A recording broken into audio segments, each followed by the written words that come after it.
Hello, everybody. Welcome to the sixth episode of the Legacy podcast. Today we got someone very special on this podcast. It is the one and only Hamsterwheel. He decided he will find time for us and be on the show today, which is very much appreciated. And we'll talk a little bit with him about some classic topics. Also, we will talk a little bit about him, about his background, see where he comes from. So if you don't know Hamsterwheel yet, definitely go check his videos out. He's pretty big on YouTube already, so I'm very glad that he decided he'll find time for us. Topic number one of the show will be changes or no changes to Classic WoW. It's probably the biggest thing. We'll talk about when Classic will hit. Should there be any fine-tuning? Should there be graphical updates? Should there be arenas? Will this be the end of WoW and the tourist mode? Topic number two will be custom content for Classic servers. We will talk a little bit about what you could do to introduce extra patches after Naxx has been cleared, or even before that, to give a little bit extra spice to the vanilla Classic realms. We will take a look at some content creators on YouTube and what they do, and talk a little bit about what you can do and what tools there are to, create your own content for Classic servers, maybe even private servers, or for additional expansions for the Classic WoW servers. Topic number three of the day will be Hamsterwheel's Balanced Druid and the Balanced Druid spec and what's wrong with it, why does it not work, or does it? And in the last part, Naxx and me will tell you a little bit about our experiences in AQ40. Now it's clear for a little while already, and so we thought we'd share our thoughts on it with you. Thank you very much for watching and listening, and let's jump right into the podcast. Enjoy. Yes. So, welcome to the sixth podcast here on Etecc TV. We're back here again with Naxx or Yavexea. What up, dude?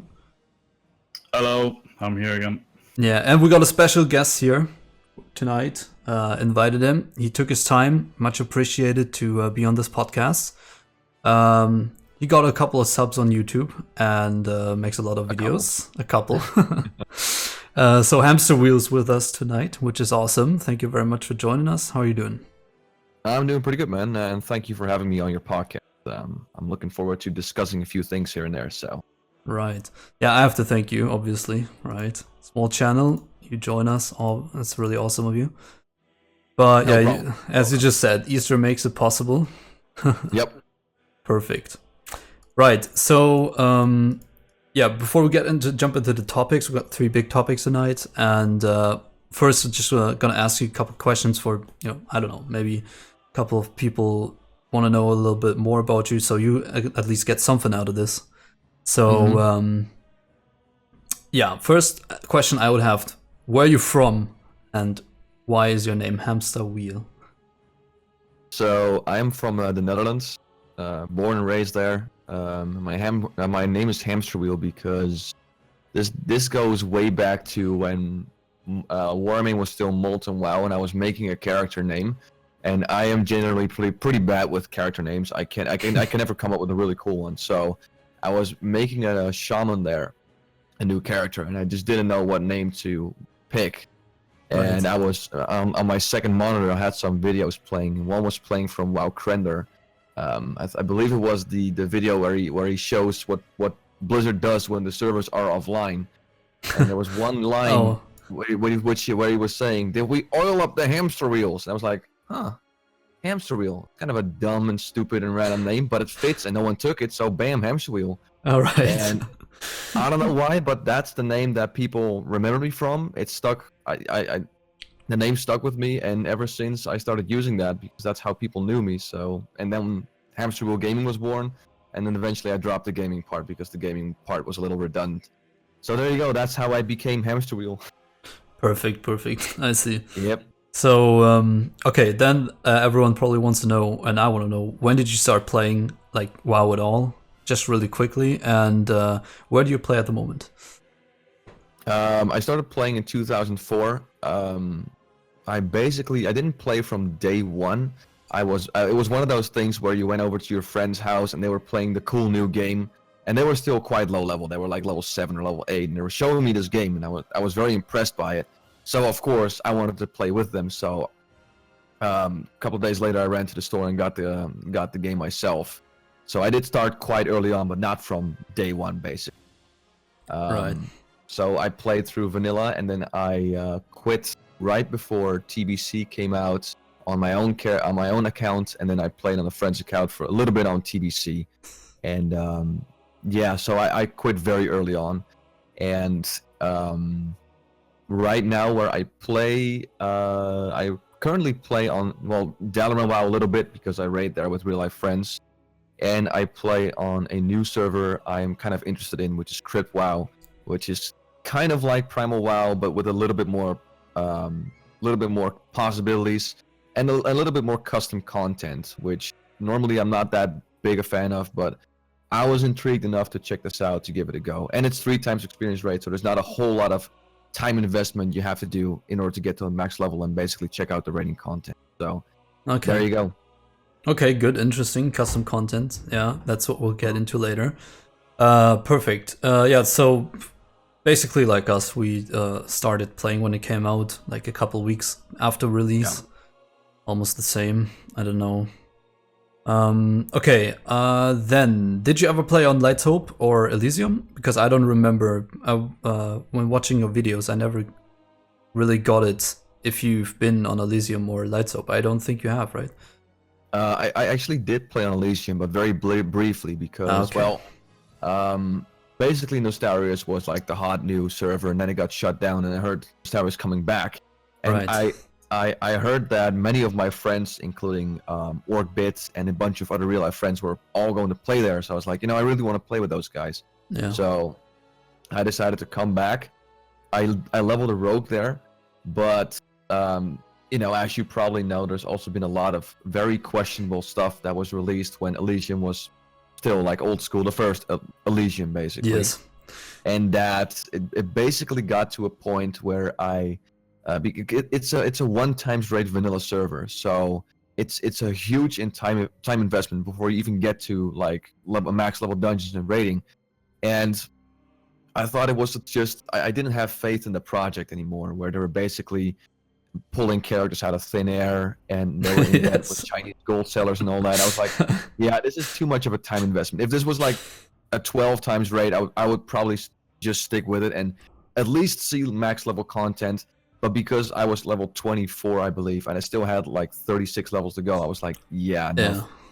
So I pulled out. So I played on Elysium, but only briefly, and I did not start playing on Light's Hope because when Light's Hope came out, I wasn't really that interested in a 1 times rate vanilla server anymore, especially now that Classic's on the way. So I'd like to not touch vanilla for now, so I'm 100% sure I don't get burned out when Classic eventually releases. Okay, it's funny because I'm at the moment I'm doing the opposite. I'm just trying everything out, like all the garbage, right? Yeah. All the prot pelly stuff and everything, just so. Yeah, I know Orbit's the same. He heard Classic announced, so he started playing Light's Hope. Everything, right? Okay. Yes, exactly. Yeah, okay. Yeah, I think I saw him the other day. He's Horde, right?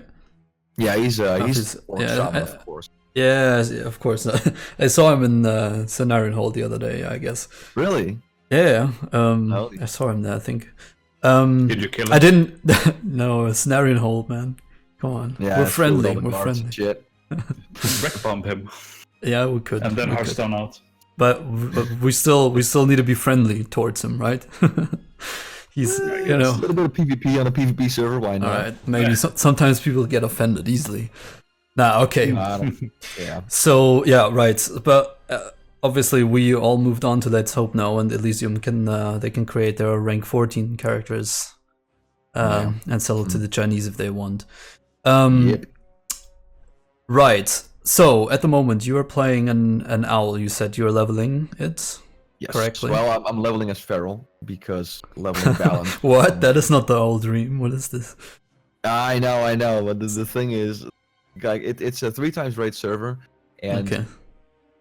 It's basically spells. They're still they still cost the same and everything. So you're really struggling for money in the beginning. Yeah. It's the same with Phoenix, where you have a high rate, but the spells weren't free in the beginning. So you're constantly struggling for money, Right. which means you don't have any money to, let's say, go to a vendor and just buy a couple of drinks. So if you're leveling balanced, there's a lot of like times where you're out of mana. So of course Feral is just it's way quicker to level, and you get the tank in dungeons, which if you can queue as a tank, you have a much higher chance of getting a dungeon queue to pop. So that's basically why I'm doing it. Okay.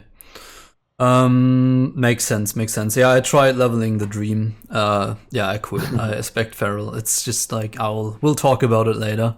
I guess. Okay, what is your favorite class?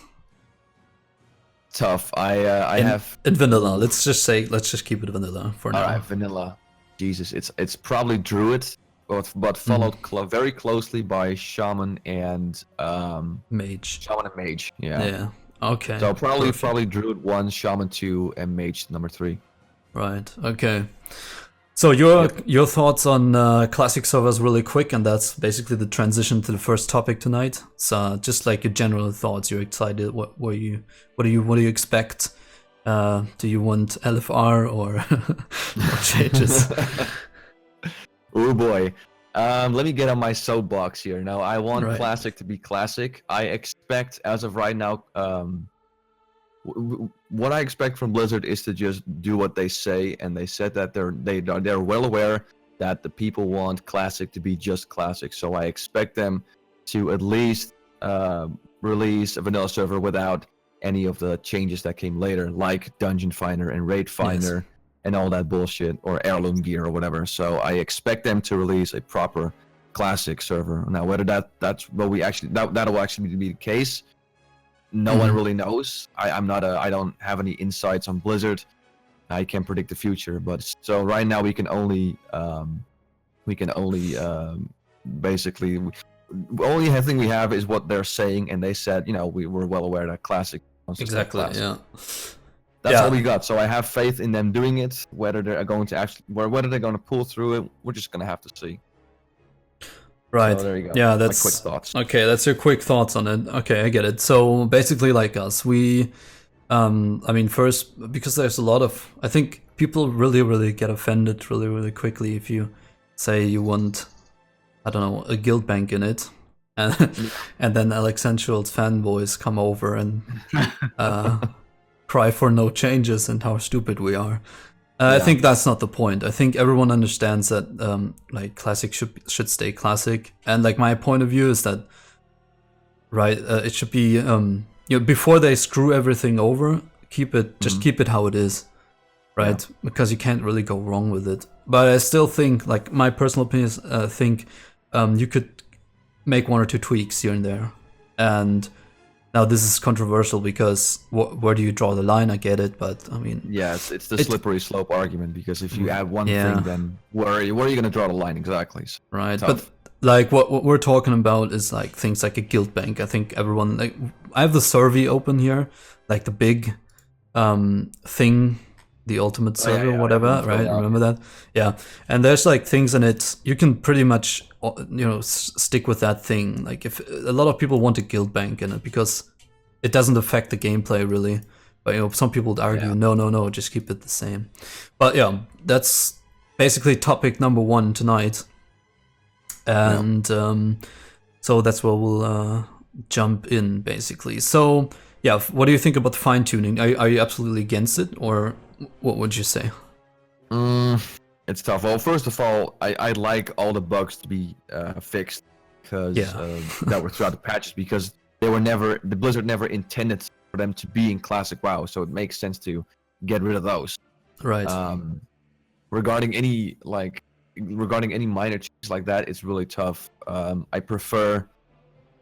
don't know, man. It's really tough, because again, where do you draw a line? I can see guild bank. I can see why people want it. I can see why people might want to be able to, let's say, queue for a battleground wherever they please, rather than having to sit in Orgrimmar for half an hour and wait for Wars and Goats to pop. Yeah, but isn't that? Yeah, but like that's exactly the point. Like, isn't that affecting gameplay, because it depopulates the world basically already? Yeah, that's already a change that affects the gameplay. And while the guild bank, all that does is you don't have to log on your silly level 1 character and send someone his fucking cores from MC.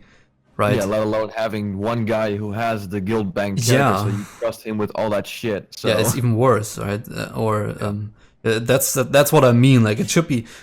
I think it's not, but I think it should be somewhat obvious to people that that but one let's say Blizzard says, okay, we get the guild bank, but of course then they open the doors for what should we add, what should we not add? Should they then have like a giant survey where they go through every little thing? Like but I think it's maybe I think it's a good idea to have like a 70% majority has to want it, so that they actually consider bringing it in. That doesn't mean okay, it's 71%, gotta put that far in now, right? Yeah, exactly. So you basically would be in favor of like basically saying, so you'd be in favor of Blizzard reaching out to the fans and saying, hey, we have a list of a few things we might want to add, and we'd like to have, we'd like to hear if you actually want to have that, like in a guild bank and being able to queue for a battleground wherever you are. Right, and I'm pretty sure that queuing for a battleground from wherever you are, they wouldn't get the 70%. They just wouldn't get it because people know. Like if my opinion is they should just remove the fucking queuers from the major cities even, so people have to run into the world, right? But I know that's not a very popular opinion. I think that would be cool. I'm sorry, go ahead. I think that would be pretty cool actually, to have people actually run out to the instance portals, because you can see all the people doing battlegrounds. And you can see like who's in there and who's going to be in your battleground. I think that's pretty cool. I think I would actually be in favor of that because here's my stance on Classic. I know that some of the things in Classic are not exactly convenient, and I know they're not very. That there are some things about Classic that I don't particularly like. But even the things that I don't like make Classic WoW. And if you start changing things, I think you'll get rid of the charm. Because the charm of Classic WoW is not just made from the ups; it's also made of the downs. Yeah, but the thing is, it was like that. You had to run to the battlegrounds. Yeah, so I was in favor of that. Like basically starting from patch 1.1 and just right. And I think that's a really good topic because we were talking about it the other day. Like, where would you start? Because people say, okay, no changes at all, and but what do you mean with no changes? What is the what do you not change? Is it 1.12? Is it the BC pre-patch? Because technically that's the last patch from vanilla. So Cloak of Shadows with Rogues, Crusader Strike, let's go. Right? Is it that one, or is it that one before that, or 1.4, or? It's really tough because I'd like to see them start from patch 1.1 and not even have Maraudon in there. Just because that's how it was, but the problem is that there's been so many changes from the classes throughout the years that it's actually quite easy to go to WoW Wiki, look up each individual patch, and find things that were horribly imbalanced in patch 1.1. Like for instance, rogues in early vanilla were just insanely overpowered compared to a druid or a warlock or whatever. So there's a lot of things you can actually, I wouldn't say exploit because it's not necessarily abusing game mechanics. Yeah. But there's a lot of things you can take advantage from that people didn't know back then. They just rolled whatever they thought was cool, not because they've already min-maxed shit and they have a guide from Wowhead and all that shit. So there's a lot of things you can actually look at the patch notes and figure out that way which things which class you're gonna roll, which spec. And everything, so it's that's the thing, man. People should much more go for what they really want to play and not what is min-maxed. But it's a different topic, I guess. So sure, like the original timeline would be awesome. I mean, the timeline you can probably recreate, but I'd say if you go with 1.0 or 1.1, you would just make so many classes just unusable, really, and then they would have the cool. Everyone would have the cool classic server experience, and paladins would have the 5-minute buffs, and they couldn't enjoy it. Yeah, exactly, shit like that, and the problem is you could say like, all right, well, let's just do what private servers do. Let's do what patch 1.12, Right. But of course, patch 1.12 classes are much stronger. So yeah, and then the raids, like the bosses. So Molten Core and Black Malaire are just going to be a complete face roll. Yeah, they're just... and that's what I fear. Kind of like, is Blizzard gonna adjust the boss HP? I mean, I don't know. I don't know what people think. Maybe everyone can leave their opinion in the comments. But like for me personally, I'll just say give everything. Maybe not Naxx or necessarily, but just give everything up until Naxx like 20% more HP or something, or like 10 or whatever. I don't know where take that number from right now. Just like from a feeling, give them more HP, so at least there's something to compensate to make it kind of the same feeling. Because right now, I don't know. I mean, I personally don't care. Before they fuck it up, just keep it how it is. As I say it again, it's just like wild ideas. Like maybe they think about that because maybe we're just completely wrong because we've played like 5 private rounds already, right? And then when the normies come in from Legion, it's already hard enough for them. I don't know. But the thing is, like Molten Core and maybe also a bit into Black Malaria is pretty easy for us. Yeah. But once you get into AQ, still today, there's a lot of guilds who haven't cleared AQ. True. More than you would think. A lot of people are still struggling through it. Not only Cthulhu, but other bosses as well. Yeah. So yeah, exactly. And so I don't think we need to buff the bosses just yet. Because there is no LFR, there is no way for like the new people to get into raiding.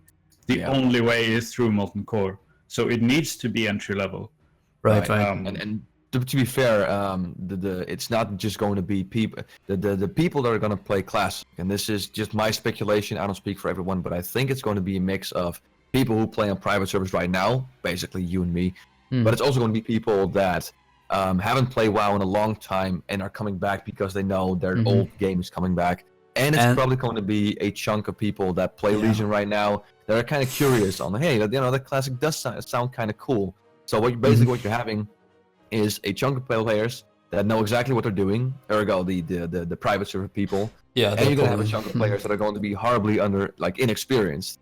So that in itself, you're going to have a mix of people that know what they're doing and people that probably don't know what they're doing. So in itself already makes raids a lot harder, probably. Yeah. Unless you're going to have a raid that completely filters out everyone that hasn't played private servers. Yeah, true. I mean, in the end, it's not. I mean, it's many that play private servers, but I think compared to who's gonna actually end up on the realms, there's gonna be much more people there. And like just look at the number of players that started after vanilla. It's so many people that started later. And they have never played vanilla. And man, I can't imagine. I mean, maybe it's just like a fear that we just walk through it again because we've already done it 3 times on some servers. There's way more guides out. The thing is, there's way more guides out there, so you can just YouTube it. I mean, back then we didn't even have fucking That's YouTube. True. YouTube came out in 2006, so there's that. Everyone has way better internet, way better comms, voice chat programs. We have, your computer is way more powerful. There were guilds that raided without TeamSpeak or anything.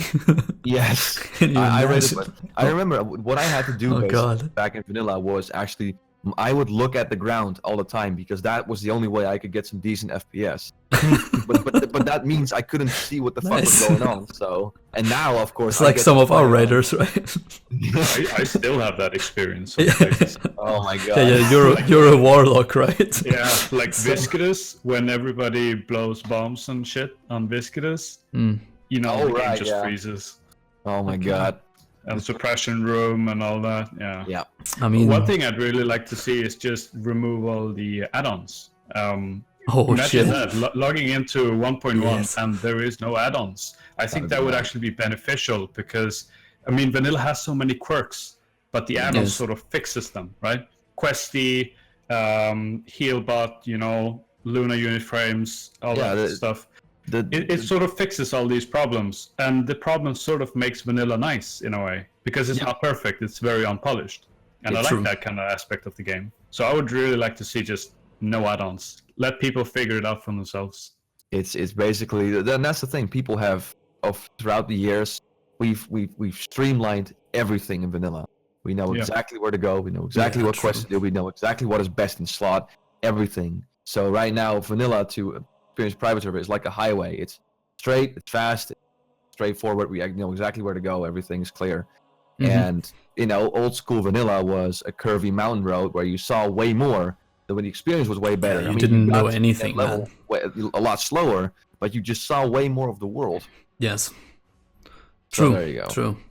I actually. I'd like to see I'd like to see no add-ons in the beginning too. I think that would be really cool. That would be awesome. I mean, geez, it would make such a good. I'm sorry. Go ahead. That would be such a good experience. I don't know if they would do that. I mean, it's Blizzard after all. Like then Blizzard's gonna have to basically decide. Okay, when are we going to allow add-ons? Like what, 30 days? A certain patch, I think it's just let them make up a whole new API for the add-ons, because the API needs some love anyways. So like people have to reprogram. Yeah, just remake them. I don't think it's such a big problem. I mean, like Luna unit frames took a couple of months to make. And that is seriously a fucking big add-on. Yeah, exactly. Imagine raiding without that, though. Yeah, I don't think it would take so long to just make some of the add-ons. And also, we have a whole new community of add-on creators, right? That would be pretty cool. But would you like to raid, or do you see yourself raiding without deadly boss mod, for instance? Oh yes. Well, yes. Oh yes. I mean, Let the casuals burn in the fire. Yeah, exactly. I feel like that. You're gonna have that. Everybody scream at the living standing bomb in the fucking fire. But guys, we gotta move on a little bit. Get away from the the add-ons real fast. It's an interesting topic. I mean, we could probably talk about it for hours and hours, but yeah, we want to keep this interesting for everybody. So when do you think it's gonna hit? Let's talk about it. When do you think it's gonna hit? Before Battle for Azeroth, or after that in the first content drought? I think after. I think what they're going to do is first. They're again, this is all speculation on my part, but I think they're going to release Battle for Azeroth first, and then when the content kind of died down a little, maybe after like what is it going to be, 8.2, 8.1 or something, maybe then they'll start really releasing a certain release date for Classic. Though I've heard people say on the internet that Classic will be released sooner than we think. I just don't know what they mean with that. Like what, next month, next year? Like I don't know. The hype is real. Go fresh. Yeah, exactly. So I think after sometime after Battle for Azeroth, I think they just want to try. Yeah. I think they're trying to focus on the that product first and then move on to Classic. Okay, because here's my theory, right? If they release Battle for Azeroth first, I'm not gonna buy it. No, me neither. Until Classic is released, right?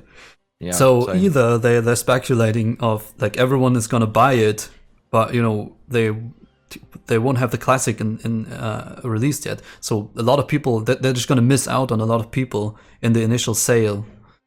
So maybe they'll just release it before that, right? To catch everyone in, all the old school players, everyone, because it's all about Azeroth as well. Like the world, and the new add-on they're presenting is Azeroth.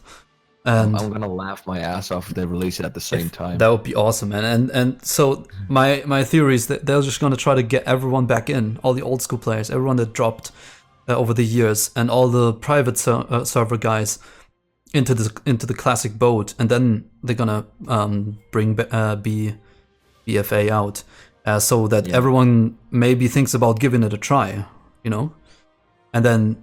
Once you're hooked again and on the official RAMs again, maybe you just give it a try, right? Because you have the sub running anyway. It's much more likely that I would buy it if I'm already hooked on the subscription again. But maybe I'm just completely wrong. I think we can really just speculate. We don't know. But it's my guess. They have the combined sub for both servers. Yeah, probably.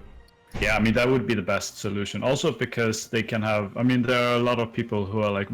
diehard vanilla fanboys who will only play vanilla, and they will play on these Classic servers, and they might actually give Battle for Azeroth a try, right? Because they have the sub anyways. Exactly, you have the interface. But Battle for Azeroth, I just looked it up real quick. It's probably going to release the 22nd of September 2018. So you see you would see Classic releasing at that time as well. Then. Yeah, unlikely. Look at StarCraft Remastered. it took 18 months to develop, and they even announced, fully announced the game about 2 months before the release. Yeah. So it might actually take the same route, that they're making this game, and then like a couple of months before they actually decide to release it, they would just say, okay, it's coming now. So it might actually be like that. It might. But it we might. don't know. We don't know. I hope so. Yeah. We'll see. We'll see. I actually really like StarCraft Remastered. As a diehard StarCraft player, it really gives me faith in the classic servers, because the remastered version of StarCraft plays exactly like the old one. Oh. And that was a big concern, because like vanilla, the old StarCraft Brood War has a lot of quirky mechanics and a lot of broken things in the game. But the players like that. That is what they don't like with StarCraft 2, that everything is so fluent, right?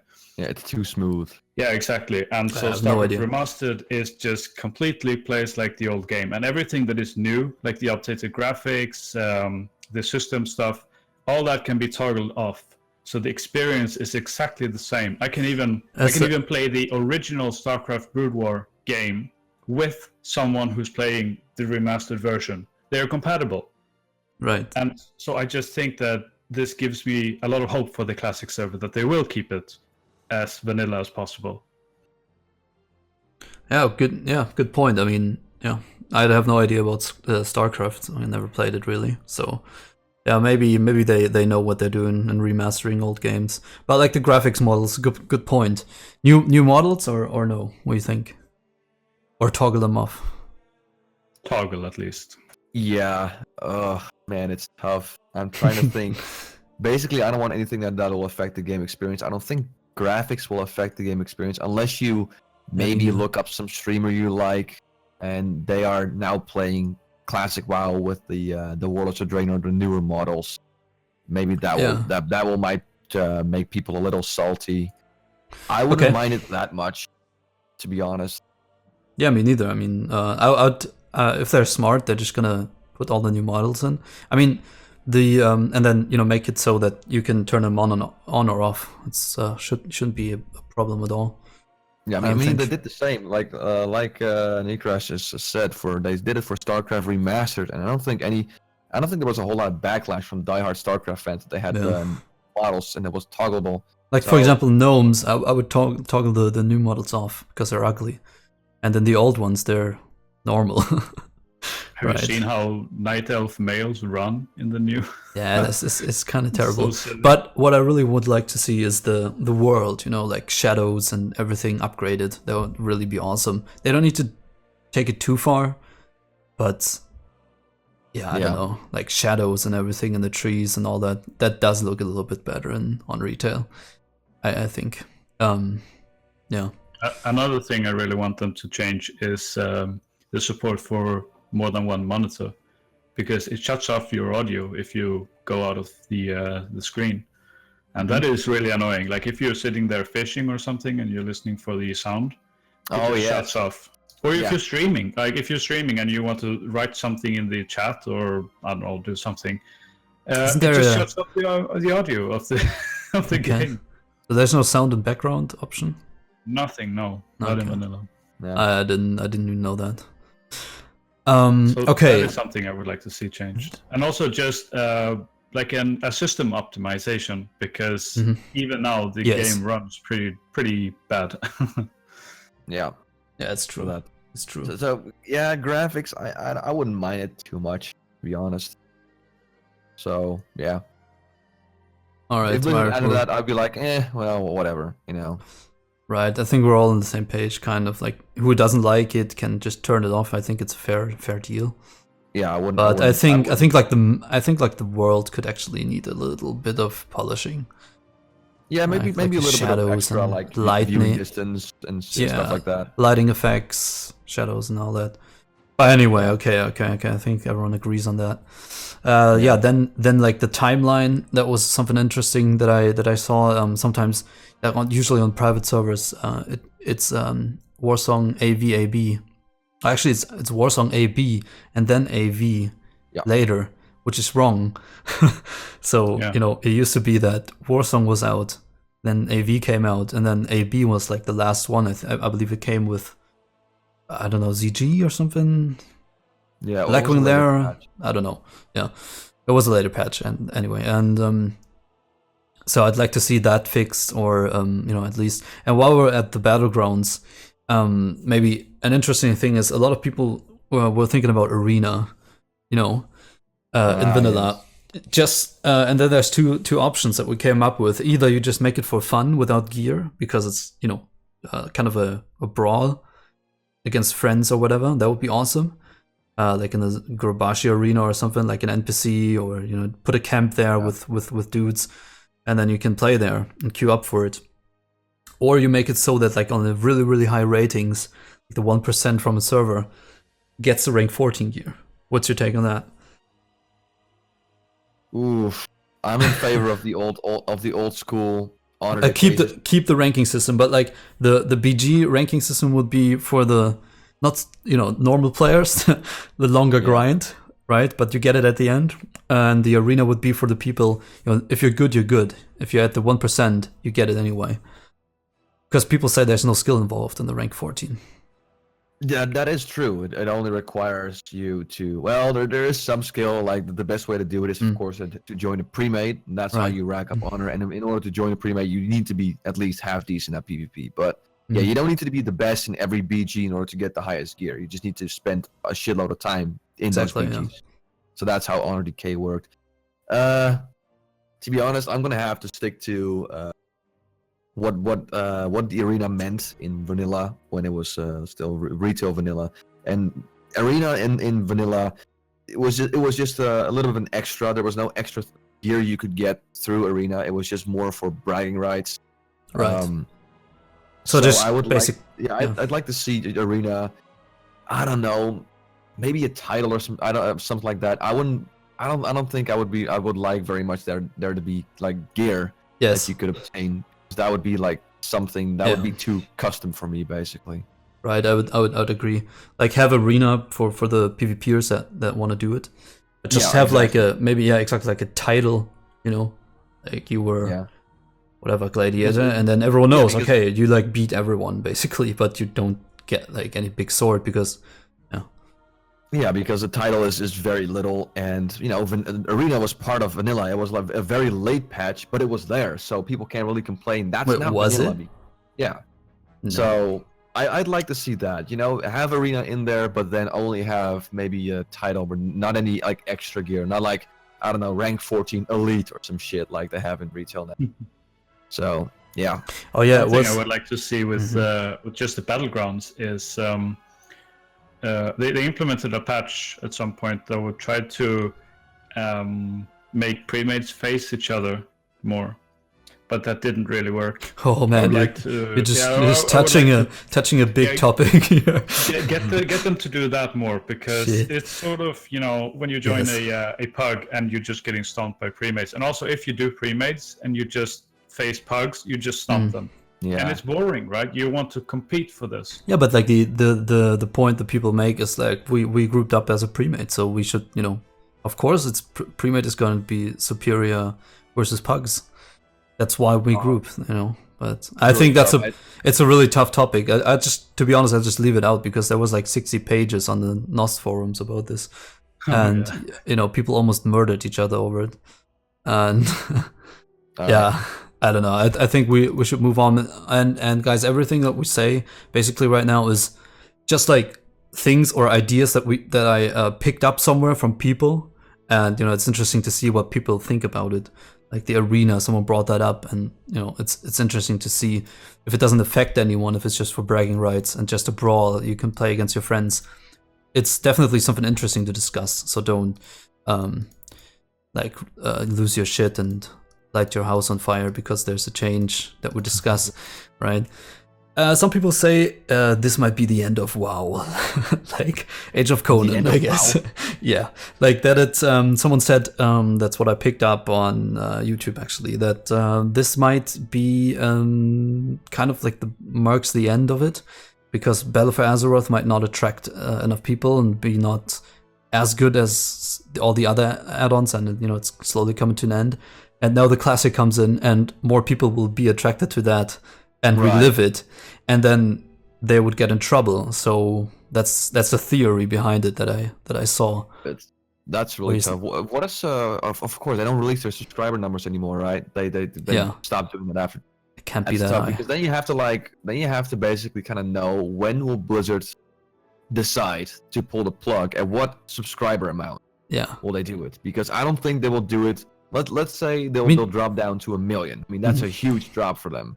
But 1 million subscribers is still fucking $12 million every month. So I don't think they will pull the plug then. So true. I it's more about like if they would develop more add-ons after that, right? It's not like they're gonna just shut everything down. It's more about when Classic is there, are they gonna release more or still invest the same time and money into it? More like that kind of view.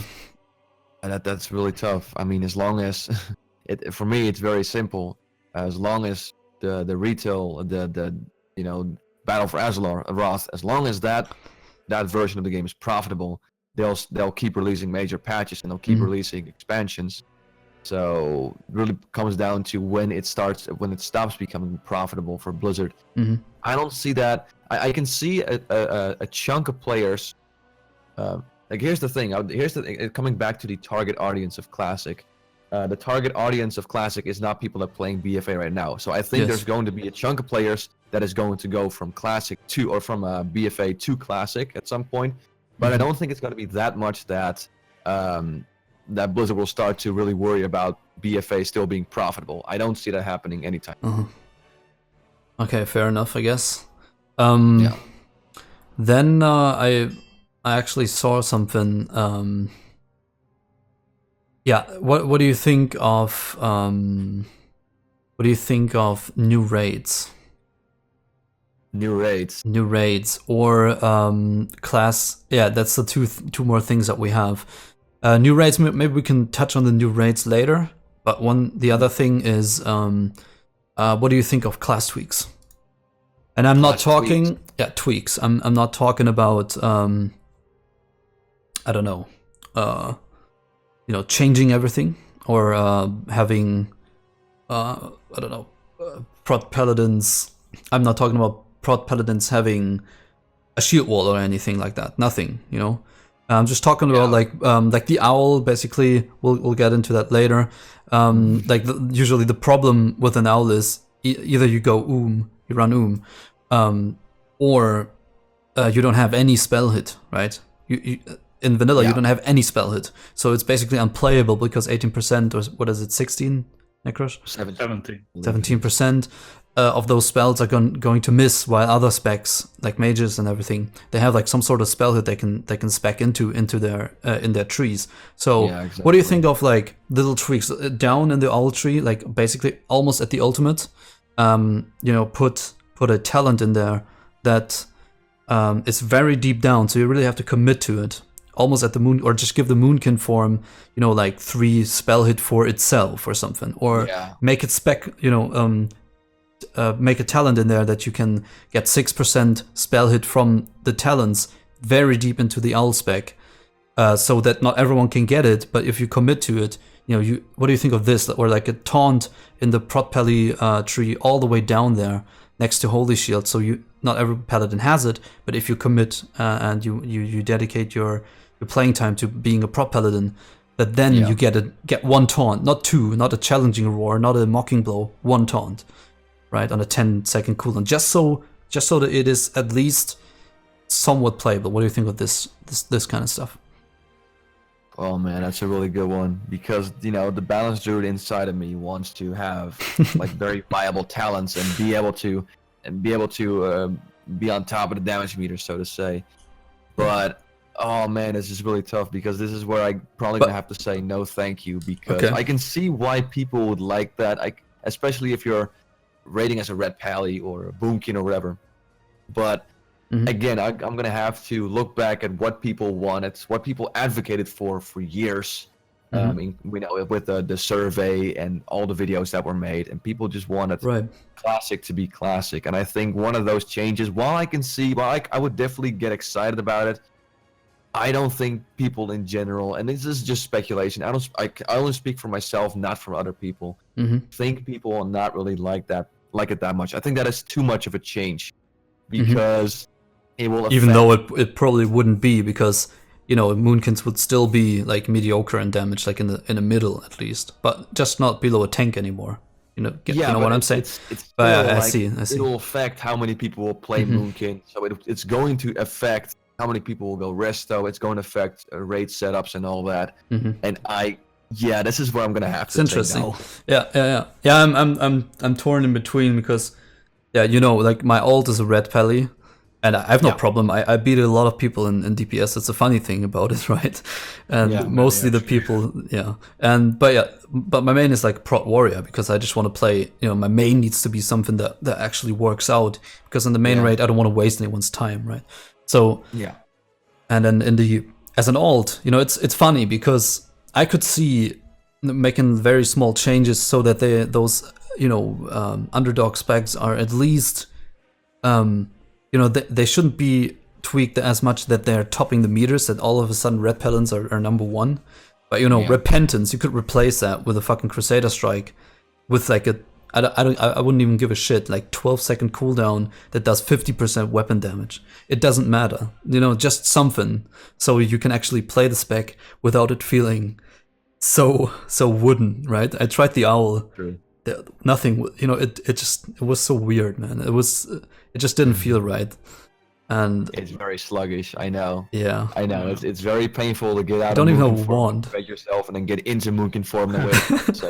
Fucking bullshit. It was terrible. But, that's part of the charm. It's part of the charm too, right? I like, it's fun to have that underdog spec and be the red, and then it's a lol red, and then you go in and you come out like 8th in damage in the raid, and no one says anything anymore, and it's fun to make that work, kind of. But I don't know. I think if you would just tweak it just a tiny little bit, same for like elemental shamans. I think they run instantly. Yeah, they're going. I know Orbit Raids has one. He actually downranks his lightning bolts. Right. Yeah. I tried that with shadow bolts as well. It did not work very well. See, maybe put something in it that their MP5 is increased by 10%, just like a tiny little bit that makes them, or like feral druids, right? I don't know, make weapon chance on hits work in feral form, or make them be able to dual wield fist weapons or something. They're shit anyway. Just give them something that it makes them feel a little bit more appreciated in the game, right? I don't know. But I think I'm gonna people have to say this is part of the charm of vanilla, and I think if you're going to, I don't think they're gonna do it. Start adding minor tweaks, then they're going to have to. They're gonna do this. They're gonna do it again and again and again, because as soon as Blizzard opens the gate for tweaking, then this class is gonna. Well, what about the hunters? We're trank bots. Right. The mages are gonna complain. What about us? We can only go frost. You're gonna have this giant swarm of people on the forums crying about their class and shit. So I don't know. Yeah, I don't think they're gonna do it. To be quite honest, I'm pretty sure they won't do it, because it's too much for people of a change. They couldn't handle it. Yeah, and I think if you're a good player, you can still make it work. We've seen it. It's just about how much. But all right, that's where TBC shines, right? Because everything works in TBC. It's true. Yeah. So I at least hope that after Naxx, somewhere on the classic service, that they just transition into Burning Crusade. And then everybody will be happy. I think that will definitely happen, because that'd be awesome. I mean, look at Nostalrius and look at can't think of any other examples, but I'm pretty sure that people at some point they have, let's say they've done Naxx for 2 fucking years. I'm like, all right, I might want to move to Burning Crusade now. I but that's a good point. Eventually, that's a good point. I'd actually say I'd actually agree. BC after that, definitely. Why not? Transfer the character over. It's probably going to cost money with how I know Blizzard, because a transfer is something really hard to do.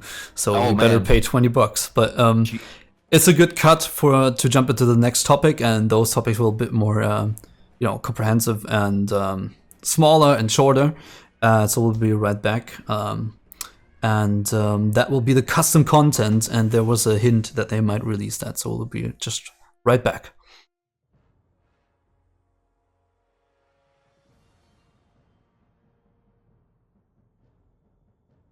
Let's jump right into the topic number 2.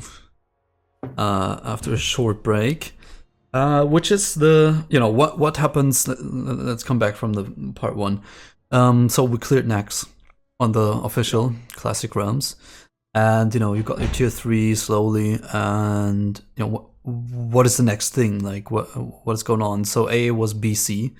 You can maybe transfer over, or that's what they asked in the survey. Do you want maybe like custom content or patches after Naxx is done for the 60? Keep it 60 content, and do you want additional content for that after it? Like, I think examples were given, like Grimbatol. I could give you like 1,000 of it, like a Scarlet Monastery raid is what I want. But Emerald Dream. The Emerald Dream, kind of, and yeah. Here's one thing I've really wondered, because patch 2.0.1 was, I believe it was called Before the Storm. At least that one patch. That's the short period of time where vanilla was still vanilla, but you had the honor point system and the 41 talent trees. Yes. So technically, there was a short period of time where I was raiding with those 41 talent points in next Rama. That was actually part of retail vanilla, so that is Blizzard-like. So exactly, yeah. would Classic eventually evolve to that? Because that is the very last stage of Classic WoW. True. That is how it was. Yes. I kind of. It's really interesting. That's what we talked about like yesterday, and we just realized that there was a patch. Technically, it was 2.0.1. Yeah. So I don't know what technically if it's already BC, but it was a pre-patch before the storm. Right. And there were the 41 talent points, and you could play Owl, you could play Red, whatever you wanted, and you would have like the additional talent points each class. And why not? And then make really you could do that, and then make really challenging raid content after Naxx. Like make a I don't know, like in Hyjal, for example, there's a raid portal. Probably we all know that by now, but you could put something in there, like a portal to, I don't know, something. Do you think it will create a big divide? Because I imagine there's a lot of people that just want to stick with patch 1.12, that basically want to raid Naxx without the 41 talent tree ever being there. So I think it might about the create talents, this divide. The talents probably would divide a little bit, because most people want to keep it at 60, I know, and it wasn't really asked if they wanted the 41 talent trees. How much did they change though? Well, you since you stay at 60, you go deeper into that spec, but you can't put it into other trees anymore. Like, for example, as a red, I could get the Crusader Strike then, but I couldn't get the extra hit from the prot tree or the consecration, for example. It's there for some classes. It was drastic. Like Moonkin is a great one because the later talents, especially Wrath of Cenarius and Lunar Guidance, those talents actually provide you with a shit ton of extra damage. So there's some very drastic changes in there. Can you explain what that does? The extra talents for. Yeah, sure. Lunar Guidance gives you spell damage. I think it was. Wait, so you know what? Let me look that up real quick. Just go to 2.4.3 talent calculator. Bam. Lunar Guidance gives you, I think it's 25% extra spell power of your total intellect. Cool. That is actually quite a lot of spell power. And then Wrath of Cenarius gives you 20% additional. Let's see. Your Starfire spell gains an additional 4%. This is 1 point, by the way. So 20%, and your Wrath gains an additional 10% of your bonus damage effects. So, to give you a bit of an example, I used to raid as a Druid before the 41 talent trees, and with a trinket I would hit I would do 1100 Starfire hit and 2.2k crits. I remember I remember this very well, that I went to the trainer and I got when the new talents were introduced, before the storm, and I went down to I went to Thunderbluff and I respect, and I went down, looked up a mob, and I was getting very close to 2.9k. So that's a huge chunk of damage that all of a sudden I could do. So it is a very big change, at least for Moonkins. Right. So and I basically believe the same for the others. And for Warlock. Warlock is just exactly the same. There's no difference at all. Only for PvP. Yeah. But I guess it's different for different classes. Yeah, and they also get 4% hit Moonkin, so it's also huge. So they have a lot of extra talents, and I believe it was the same for Palance with the red Palance, Crusader Strike, and all that. Oh, the dream. Yes. Yes, exactly. But again, that is that's the thing. It's part of it. It is part of vanilla. True. But it's a huge change. So I think there's going to be definitely a lot of people that say yes, we want it. A lot of people that say no, you don't want that. Right, and then that's why I say like 70% should be like the line where you say, okay, we will consider this, because like 70%, it can't be that bad for all the others. But I think that the talents, that might be a hot topic for some people, but maybe keep everything at 60. What they suggested was keep everything how it is, and also the talents, but just bring in new content after it, right? Make it, and I would say make it really challenging if you bring in the new talents to compensate, and make it really hard, make a change. But if you want to keep it vanilla, and keep the old challenge trees, they were suggesting that they wanted to bring in new 5-mans, or maybe an unrated arena where you can brawl in, or like a Grim Patrol raid or something, or open up new zones. That's what they asked as well, and I'd love to see that, like the old zones that are inaccessible at the moment, or more or less. I don't know. Fuck it. Just make Gilneas how it would have been in that time, right? And make something there, like make a raid there, or a battleground, or something, or open up Hyjal with a new quest hub. We even said our idea was like maybe have it so that there's only elites in there, right? And there's only elite quests, and only like a really, really tough raid where you don't need to spend so much consumables on, but it's really, really tough, like raid wise on par with Legion raids. What you have to do in Mythic, etc. You have to do clearly more than in vanilla, technically. Running around with movement, I mean, and make the whole zone like a fucking elite thing, because there's a tree with Archimond hanging in it. You could do so much, and it's all in vanilla, and you could keep it vanilla, and there's so many uninhabited zones, or even zones where there's not much going on as of yet, and you could put some quest hubs in there, interesting stuff. What's your idea about, or opinion on that? Man, that's really tough, because I know that as soon as Blizzard says custom content, some people are gonna lose their shit because they don't want their precious little vanilla to change, basically. So you're gonna have to look at the content, because I know they had a few things in mind. They didn't do it because for whatever reason. So you're gonna have to look at why they didn't do it. Didn't they do it because Burning Crusade was just too soon? So it's all about intent. I think so. Intent to actually put it in vanilla. They didn't have time. And if they actually did, and if they did actually want to do that, then you could make an argument for yes, maybe they should add it. So it's interesting because the poll says, or the survey says, would you like to see new raids and dungeons added that were hinted at during vanilla but never implemented, such as Grim Patrol, Uldum, Mount Hyjal, stuff like that? And 63% actually said yes, and 36 no.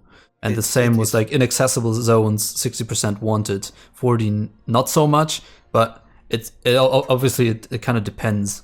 Don't like pull some shit out of your arse, but that what is there should, or should there be expansions to level 60, right? Like classic expansions with keeping it at 60, and majority said yes. And how would you do that with gear though? Would you have like a tier to 2.75 or to 3.5 or whatever? Like, I don't know, man. I'm sure they would come up with something. Let's just just put in another set or something. I have no idea, or just what about like the islands that they scrapped? Revive it. What is it called in front of Stranglethorn? Yeah, the Doctor something. I know which island you're talking about. It's pretty big, right? You could bring it back in, and I mean, shit, you could even use a zone and then put some quests in there for a level where it's usually hard to find a lot of quests. Maybe like after Stranglethorn or before that, or I don't know, right? Yeah. Or I don't know. It's just speculation. I'm just asking it because they asked it, and a lot of people were kind of interested in it, and I actually found a guy. His channel is MTL Media, and he like I'm just gonna link that as well. Sad you guys can't see it right now, but he modded Dalaran how it would have been like at the time without the bubble if they rebuild it, right? So it's at the lake. Yeah. It looks awesome. I mean, it's amazing, and you could put that stuff in as an expansion for Classic. So you don't have the stupid bubble there anymore because it doesn't do anything really. And then Dalaran's kind of rebuilt maybe, but not floating in the air yet. And it looks awesome. I mean, there's so much potential. That's just kind of my thing. I know some people just don't like it, and I can understand. But like custom, when I'm sometimes just riding around the world and seeing, oh man, there's nothing here, and you could put a house there, and then you could lore-wise, this is connecting to this, and it's just amazing. I love it. It's tough because then I have to, because I can see them doing that because simply at some point you either want to, like we said before, move to Burning Crusade or have extra content because sooner or later you're going to be done with, I don't know, raiding Black Malaria and Extraps for fucking 3 years or whatever. Yeah. So. Yeah, but it's a thing, like, do you want it to end? I don't think people want it to end really, right? True. Like I've read it so hardcore in BC. I don't really need it. I would go now to kill time, but that's it. And when they bring Classic realms, I think they invested so much into it that just making it stop after Naxx would make no sense. Yeah, because then they would have gone through all that drama and all that toxic shit thrown at them. Yeah. To have it end after 2 years, and then everyone's on says, okay, well, I'm done with Naxx. Was nice. You can shut it down again. You're basically gonna have to figure out whether people want to. Yeah, exactly. So you're gonna have to figure out after, let's say, a chunk of players did Naxx, and you're getting to the point where people are kind of done with vanilla. You're gonna have to. I think Blizzard's just gonna have to ask people like, hey, 3 options. 1, we could give you a Burning Crusade server, so you can all move there. Or whoever wants to move there can move there. 2, we're not going to do anything because vanilla purist, whatever. Or 3, indeed add custom content. So it depends on what people will say. It depends where people will be at when Classic is released, and we've been there for quite a long time, and whether people will actually want to move on to just Burning Crusade, or say, nah, we'll just release some extra vanilla content. There is a 4th option. All right. This is the thing I actually wanted Blizzard to do instead of releasing Classic servers. And that is to just issue a license to use World of Warcraft in a private server. So anybody can apply to have their private server. Blizzard would give them express permissions to do it, as long as they have some, I don't know, control over it. So it's not like Elysium. pay to win. Yeah, exactly. But because then you could have private servers with all sorts of stuff. You could have private servers with custom content, like what the hell, Ascension, that private server, right? Or the one that you play on, Hamster. Yeah. And so you could have a whole range of different things. Dude, just imagine. You can go back 20 years in time, like the first war and everything. Oh. Yeah, exactly. You could do, and the program that you linked, Mowsen, Nuggets, where you could actually design your own areas and just put them in the game. Yeah, it's so cool. That would be really nice. It's what that guy does. I talked about, like MTL Media, I think his name is. Like he designs shit. For example, he put like Hillsbrand foothills. He just kept everything how it is, but then like into the mountains, there's like an area where there's nothing, and you put a Silverhand Abbey there, basically, and nothing too fancy, but just like he edited the terrain and everything and the mountains a bit, and it just gave it something extra, which didn't really do anything, but you could put like 1 or 2 quests in there, and that's it. Oh man, and it's awesome. I can actually see that kind of work because there's a lot of games out there, a lot of older games that are still quite popular because people are just modding the shit out of it. Right, and it's always something new, right? You just keep Classic fresh by doing that, basically.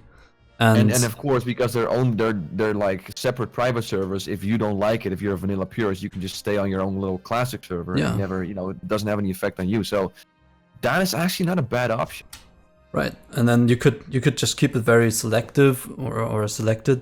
You know, good projects get it, and then you would have like I linked the video by the way, and then you know you can just add some things in, and of course it shouldn't be silly. It's kind of like the Minecraft thinking behind it, but I wouldn't just make it so free that every dog, you know, and their mother could just make their own server. I wouldn't do that. I would give out licenses to people that know what they're doing, or have like a staff behind it or something. Put a manager in it for it, and he controls that stuff.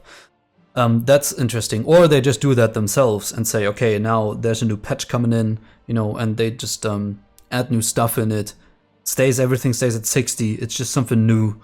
So you could, after Naxx is out, there's gonna be a new raid, and to do that, there's a new, you know, all zones have something added, maybe new quest hubs, etc., and then you can level some alts, right? I don't know, like Gilneas, just, you know, design it, put it in there. It's awesome. I don't know, Mount Hyjal, everyone wants to see it. Yeah, that would actually be my favorite option, because that way you're not forcing vanilla a classic purist to deal with custom content, so everyone's happy. It's like a classic realm. Then you have like, let's say, okay, for English realms, there's 5 classic realms.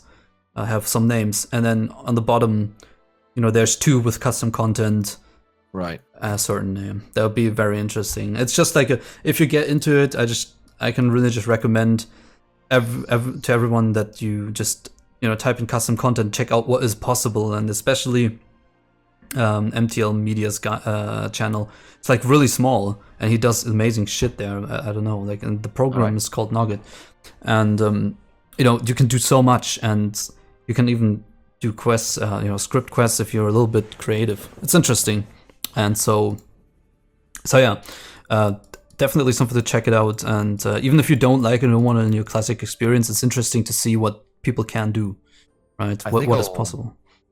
It'll definitely add a lot of longevity to classic WoW. Just like we said, like older games that are still very popular because they're getting modded and everything. Mm-hmm. Yeah, definitely keeps it fresh. Yeah.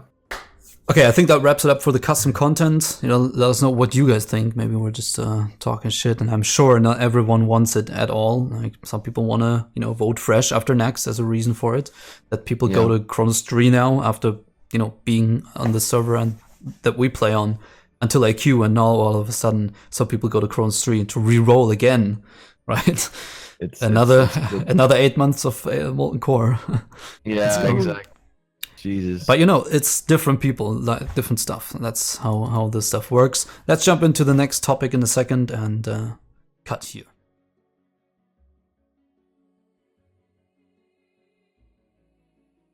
Let's jump into the third topic of the night, which would be kind of like a mixed thing, just to give you something extra.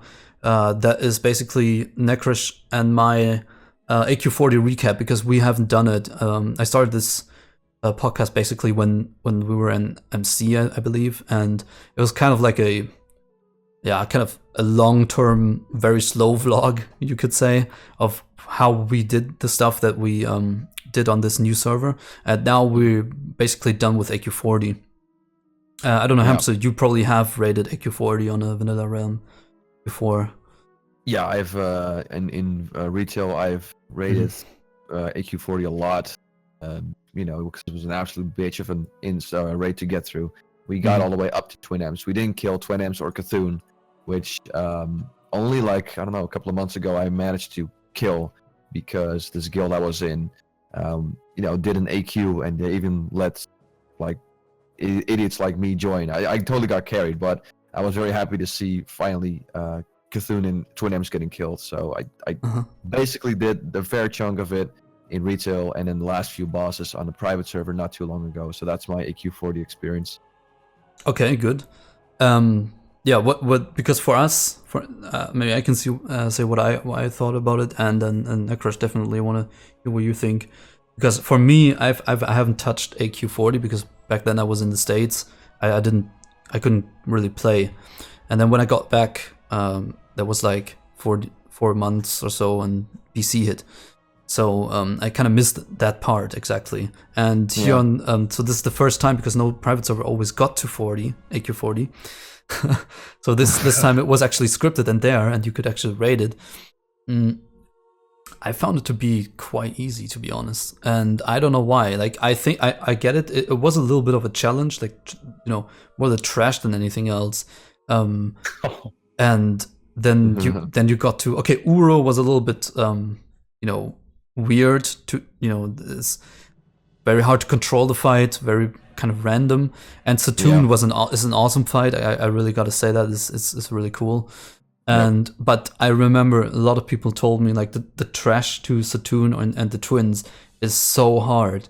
And sure, like the first raid it was not easy, but in the second it worked, right? Kind of. I mean, and then we did the twins, and I was like, okay, so that's it. That's what people were talking about was so hard, and I get it. Like back in the day, it was different. I get it, but I just personally imagined it to be much harder. Okay. Yeah. Satoon was good.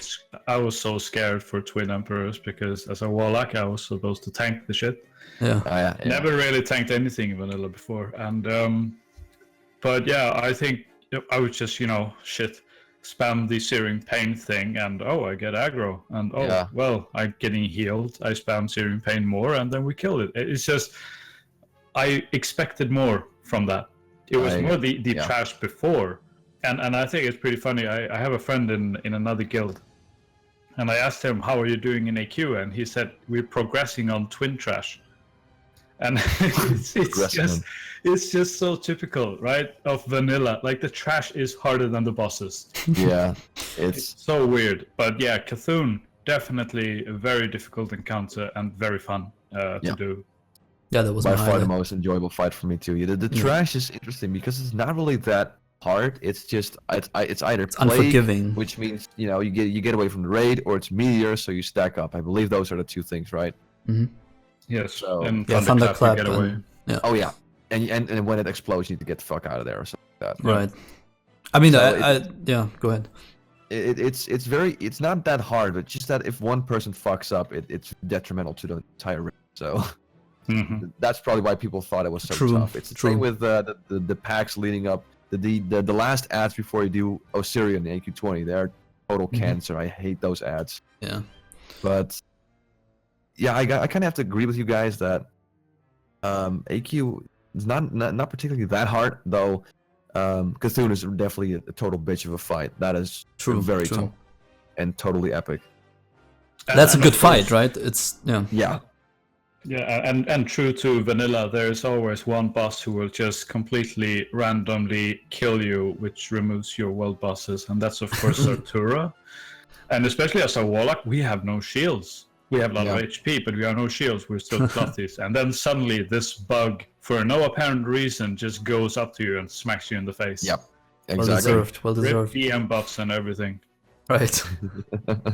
Yeah, but I'm just saying, like, I'm not saying, wow, we're so good. We cleared it and it was so easy. That's not what I'm saying. I from what I heard, I just expected it to be, I don't know, just a bit harder, right? More wipes or anything, or a bit different. And like Satoon was awesome. You can wipe there, right? And if you have some people that are half asleep, it's gonna get tough, right? Because if you lose too many people on that fight, in the end it's gonna not gonna have enough. But up to that, I don't know, man. I just expected a bit more, and that's what I feared might be the thing going into Classic official, that you're just gonna steamroll everything and then everyone's gonna be kind of like disappointed. And that's why I was saying, like, make it buff the HP just a tiny little bit, so at least you have more room for error or something. I don't know. It's I mean I liked AQ. I love the instance. It's awesome, but I like the atmosphere of it, and it's fun to raid. Definitely, like, a lot of fun to raid it. I just expected it to be a bit more unforgiving and tough. Yeah, but like on Light's Hope, the server we play on, they disable world buffs, actually any buff that you get from outside the instance. When you go in, they're gone. so you can't use world buffs. You can't soulstone the entire raid, and that actually makes it more difficult. True. That was when you good. then get world buffs on, it's fairly easy, and I think that's a good solution actually. That's true. Yeah. That works pretty well, especially on like AQ and Naxx. I mean, there are cheesy strategies where you just, okay, let's just get everybody to level up a level 20 Warlock and just soulstone the entire raid. Good luck with that. To be fair, there's some bosses like Patchwork without world buffs. Like Patchwork on it with world buffs is a total bitch of a fight. I remember doing that with Certus Successum on Vanilla Gaming. These guys already had tier 3 gear and everything. We did the entire thing for world buffs. We then went to Major City for the head buff, then we went to ZG Island, and we all had flasks of power and all that. And Patchwork was still an absolute bitch of a fight. We were actually quite close to the enraged timer. So even with world buffs, it was a bitch of a fight. Total gear check. Right, but do you think it's going? That's a question, right? That's what you say right now. It's exactly what I heard about AQ. And I know Naxx was even a step up from AQ. I know that, and I think it's gonna be. But I mean, I'm really excited. I've actually never touched that. As I said, I read it so hardcore in BC. I can tell you everything, like Sunwell, everything. Right, 6 days a week. But Naxx, I have no idea what awaits, and I'm really excited for it. I'm looking for a real challenge. And there are some bosses that are probably going to be a phase where, like Instructor Vesuvius, I believe it's probably the some most easier ones boss. I heard. Yeah, Instructor Vesuvius and Nupricon are the two bosses. Most guilds, I'm pretty sure most guilds in Retail Vanilla got to the guilds that stepped into Naxxramas. Most of them got Instructor Vesuvius and the Nupricon down. Patchwork was a lot tougher because that was a total gear check. Yeah, I heard. Basically, from what I can tell, because of course I did Naxx in Retail Vanilla, I made a video about how hard it was, and when I actually stepped foot into Naxx again, not too long ago with that guild on Vanilla Gaming, that for me was a chance to relive those moments, and based on what I saw, it was still hard as shit. Like, it is ridiculously hard. I'm looking forward to doing it. It's you're gonna pull your hair out, trust me. Oh yes, and I'm a raid lead. It's gonna be good to rage again. Yes. The top guilds will always clear content on day one. Oh, of course. But just they like usually on retail WoW. So. But not in vanilla. That took a long time. But the thing is, if you know everything. Right. Yeah, you know everything. It's always the same people that come from. They've already played 3 private servers before that where they did it, so they know, of course, and then they practice it on private servers for private servers. Yeah, of course. Yeah, you can do. Of course, you can do that if you don't want to have any fun anymore. Sure, go ahead. Each their own. They can do whatever the fuck they want. I don't care. It's just not how I like it. But yeah, okay, that's like our experience from AQ40. Maybe that's interesting for somebody. And that actually leads into the last topic. And now you can shine with your owl knowledge. Because we have a rat with us, right? We have sometimes, like in our second raid, we have an owl. And sometimes he gets to go AQ40 when we have like a spot. And he's so happy when he gets AQ40 loot, right? And then we have a feral druid, obviously. And AQ is like the end of Blackwing Lair, and AQ release is when those hybrid underdog specs kind of start to shine a bit.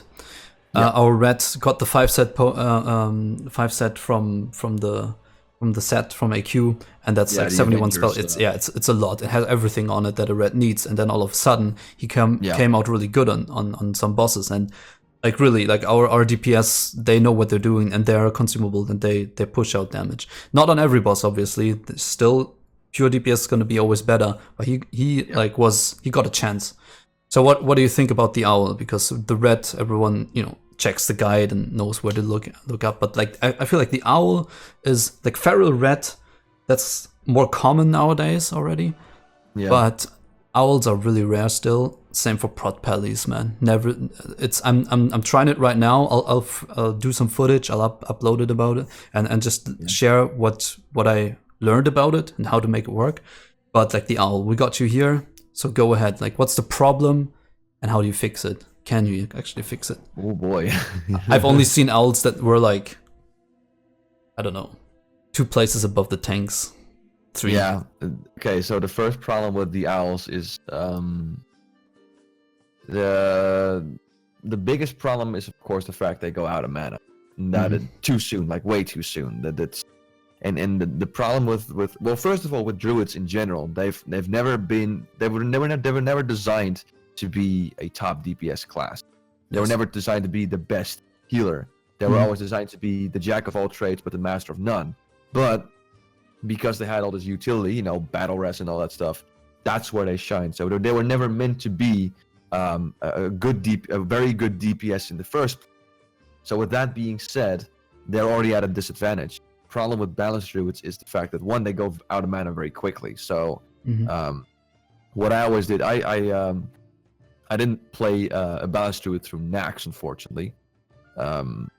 I did raid back in in 2000, well, I believe 5 or something, like later patch vanilla, where I switched to Moonkin, and I did it on Phoenix Warsong, but that was just ZG and AQ20. And in those entry level raids, it kind of works because the fights are fairly short. But in Naxx, some of the fights are very long and dragged out, and that's when the mana issues start to become a really big problem. And it's the same with Cthulhu. Cthulhu's a very long fight because you have to focus down the ads. You have to basically survive until he finally becomes weakened, and then you get to attack him. And most of the time you have to do that twice before you get him down. It's a very long fight, and that's the problem with balanced druids.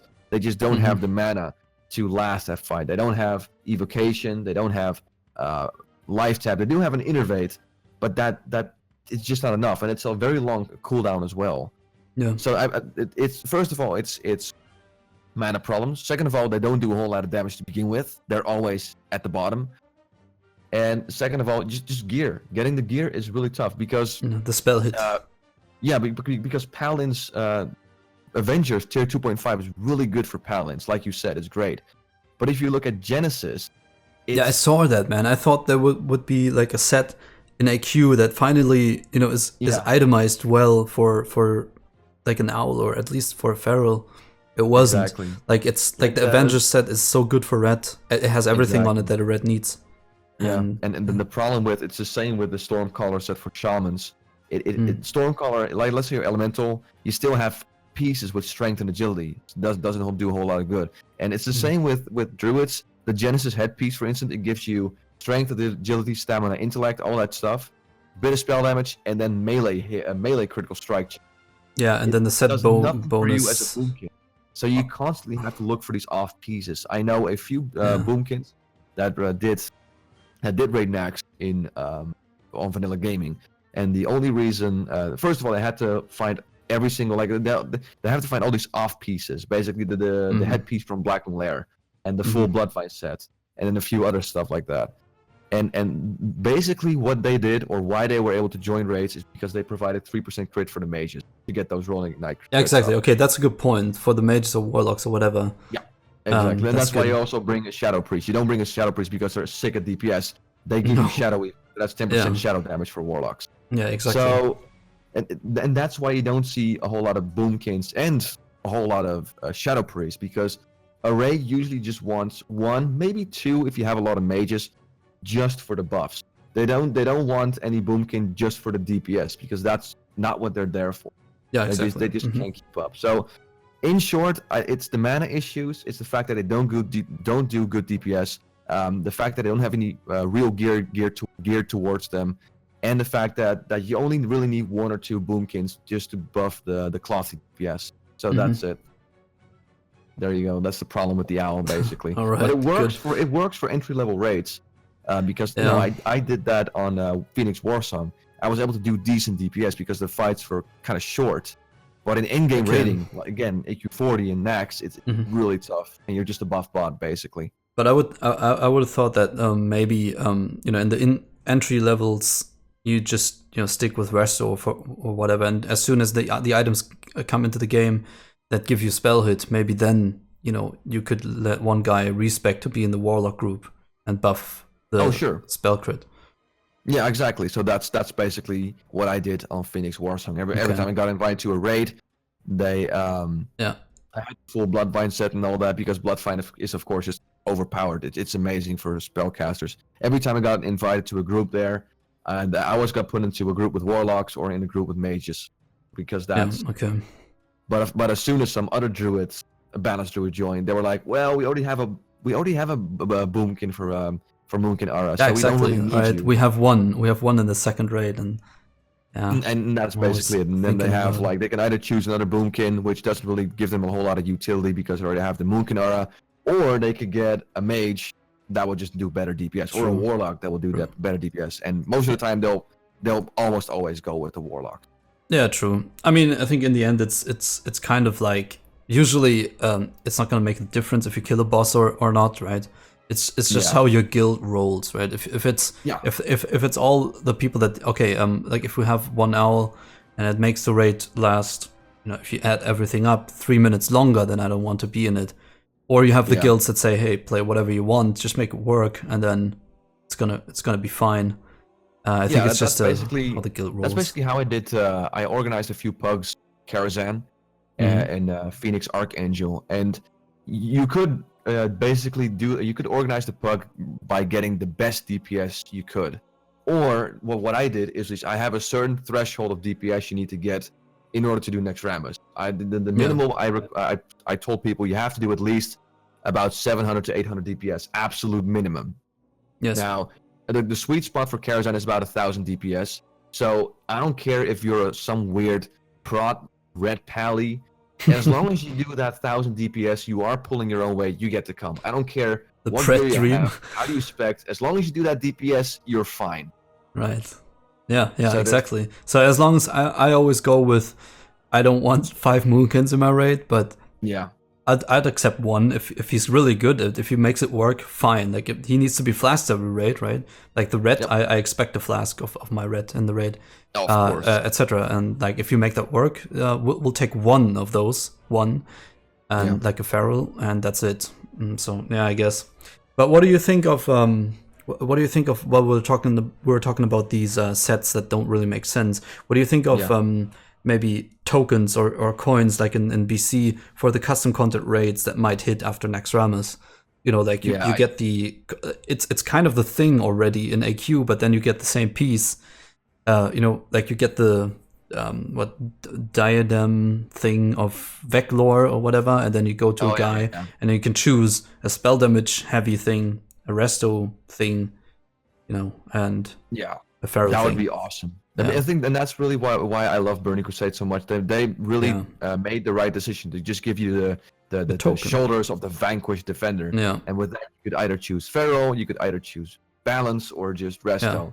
That would be so good. There's just this one set with strength and agility, and then melee crit, but then spell damage and all that bullshit. Yeah. Make tokens. Just put the tokens in MC already. It makes no sense. Lawbringer. What is this? What is this set? 18 healing on the shoulders. Make it 18 spell damage for the reds, right? Yeah, and then, exactly. Just make it. Just make it a spell damage and a healing version, but a proper of each. I don't know. What do you want with this? And then the prot and reds could take the spell damage one, right? And I don't know. It's so silly sometimes, but it's as we already found out. It's also the charm of vanilla. Yeah, it's part of the charm. Right, so. And you made a lot of videos about the underdog specs, so that was really interesting. So if anyone's more interested in that, like we're this channel is the Moonkin, the Boomkin lovers, the red lovers, right? You find refuge here, and nice. And of course in Esfen's channel, yes, and that's where this is our place, our little bubble. No, but I also play a prot warrior, so you gotta stay real. You gotta just stay real, man. You can't just want everything as an off spec. But it's interesting. It's a lot of fun. I suggest it to everyone to play something stupid, right? It's a lot of fun to make it work. You can't deny it. For some people, it might not be, but they haven't tried it, right? It's exactly. I think that wraps it up pretty well for the last topic. It's already like 1 hour 30 or something. It's like perfect. Oh wow. We could probably cut it here, and I would say thank you very much everybody for tuning in again. And I've got like 8 videos on the table now. I'm gonna bring all that shit out, a lot of guides that will help through the official experience, Kronos fresh, right? A lot of stuff that I know because I basically know this game in and out. So why not share all the stuff? Check out the Underdog or videos from Hamsterwheel or all the other shit. Someone's calling. See, that's what happened. And so I thought that was the outro music. That's the outro music. No, sadly, this is my cell phone. So yeah, thank you very much, everyone, for tuning in. Check everything out. Comment, like, subscribe, and give us feedback. What you think? It's really interesting. Still a hot topic. Let us know what's going on. Thanks, Naxx, for being here. Right. Anything you guys want to say to wrap it up? Blog 934. Okay. Right. Okay. I just think it's funny that you say that you want different tier sets depending on your spec. And I'm sitting here as a warlock where all my tier specs are pretty much useless except the last one. Yeah. Warlocks don't count, man. No one plays that. There's 5 warlocks on each server. So yeah, everybody roll warlock. Hamsterwheel, thanks very much for making time, making it on the podcast. Appreciate it a lot. Thank you for having me. Right, thank you. Okay, then I'd say until the next time, guys, I will see you later and bye-bye. Bye-bye.